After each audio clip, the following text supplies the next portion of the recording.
I had a living girlfriend that I let go out on a girls' night out, and sure enough, caught her cheating. Yeah, girls' night outs. That's what happens when you let it happen, guys. You just don't let it happen.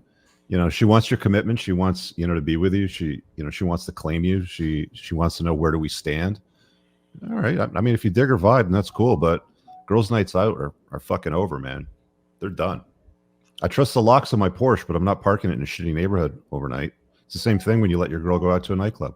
The nightclub's a shitty neighborhood, and you're letting your Porsche go out. Don't be an idiot. Yeah, but I think it goes further than that. I mean, go ahead, 50. No. It was like she was going to do this anyway. This was just her vehicle for it. Like, I had a conversation with my girl yesterday because we were talking about all the dating apps we both used to be on back in the day. And she was like, did you just delete the apps or did you delete your account? I said, they're gone off my phone. And if I'm going to do anything, it's, what's the difference? Exactly. I was like, but I was like, they're done. I said, I'm a guy. I'm too lazy. They're gone off my phone. That's it. And if I was going to do something, yeah, it would be, I wouldn't, that's not what would stop me, essentially. What's interesting, a couple of the guys in the 10%, so we have a couple of different, group chats, signal chats for specific topics. So we've got one for like general chat. We've got one for fitness, and we have one for dating. And the icon for the dating talk is like the Tinder logo or the Tinder icon. So a couple of guys that are like spinning plates or seeing girls, they'll see the chat pop up and they go like, oh, what's that? Is that Tinder? So like they mess with them a little bit on. So it's been a lot of fun. It's an interesting little experiment there. But I take it further. Like it's not just about, girls' nights out or going to the clubs, because then she can always come back to you with, oh, well, we're just going to dinner or we're just going over to so-and-so's house and we're going to like, take some edibles and like watch a movie or something like that. But guys need to take it even a step further and vet the friend group, because I don't, whatever, fine. You're not a party or you're not going out to the club. Okay. That's like table stakes. Now I have to see the kind of company that you keep. I have to see the kind of girls that you're going to be spending time around with when I'm not there. And I have to make sure they're not filling your head with dumbass, girl power, fempowerment nonsense, or they're not telling you things like, oh, don't tell XY did this, don't tell him that, this is between us girls and things like that. So yeah, that's to me is just as important. Like vetting the girl is also vetting her family, it's vetting her friend circle, because that's what you're marrying into if you decide to take a girl seriously. Yeah, that's a good point, man. Like you see me out with like if I'm driving by myself, I don't give a fuck. I'll throw on the cruise control, audiobook. I'll chill out, have a listen, enjoy myself, educate while I'm sort of going somewhere. But if I'm out with my boys and we're in the cars, we have mental issues. It's like, this is how we go when you surround yourself with these people. So, people that know me, a gal that knows me is going to know that if I'm hanging out with my boys, we're not going to be driving the speed limit. We are going to be going fast. Responsibly. We use safety measures and anti-fuzz measures, but we have mental problems when we drive together. Birds of a feather flock together, and that's how it goes, right? Yeah, girls are malleable. Like as much as you might trust her, as much as you might think that she can stand on her own, it's like bad things happen when you've got enough peer pressure. She's in a room with 6, 7, 8 girls, and they're all telling her to do one thing and not tell me about it, right? Like that's a very, very powerful influence. It takes a lot to say no in the face of, a group of girls when you're naturally group of girls plus alcohol.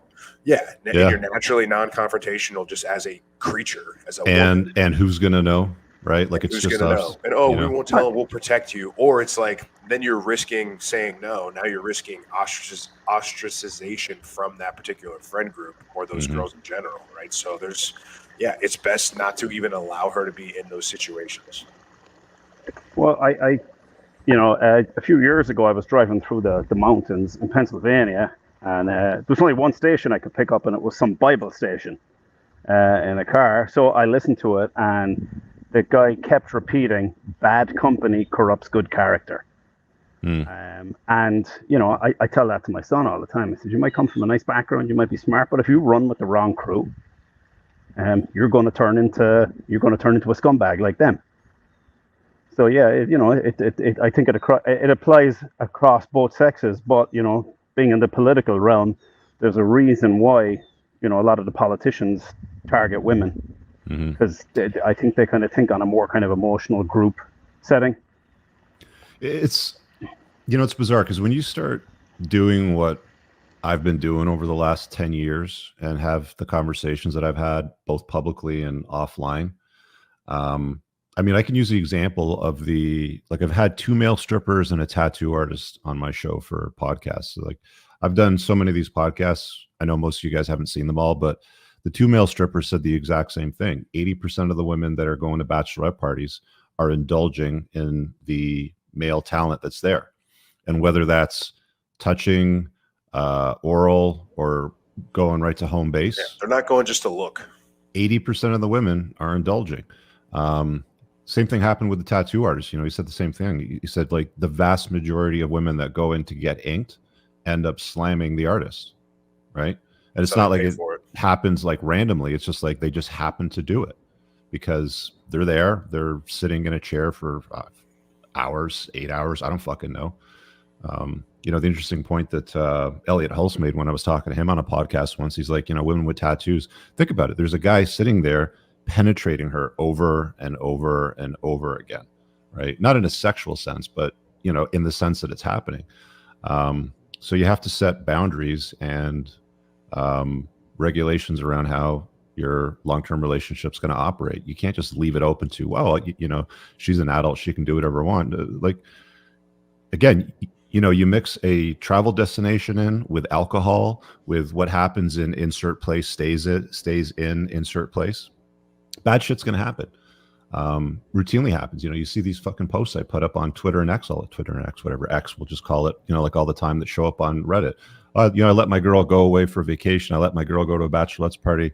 I let my girl go to a whatever retreat, and she ended up cheating on me. It's like, you're a fucking idiot. You know, like, why did you let it happen? And it's so interesting because the justification is always, oh, I didn't want to come off as insecure. Controlling or insecure, yeah. Controlling. And it's like, where because that's the lyrics that women use, right? To try to get their way. Like, oh, you're just insecure, mom.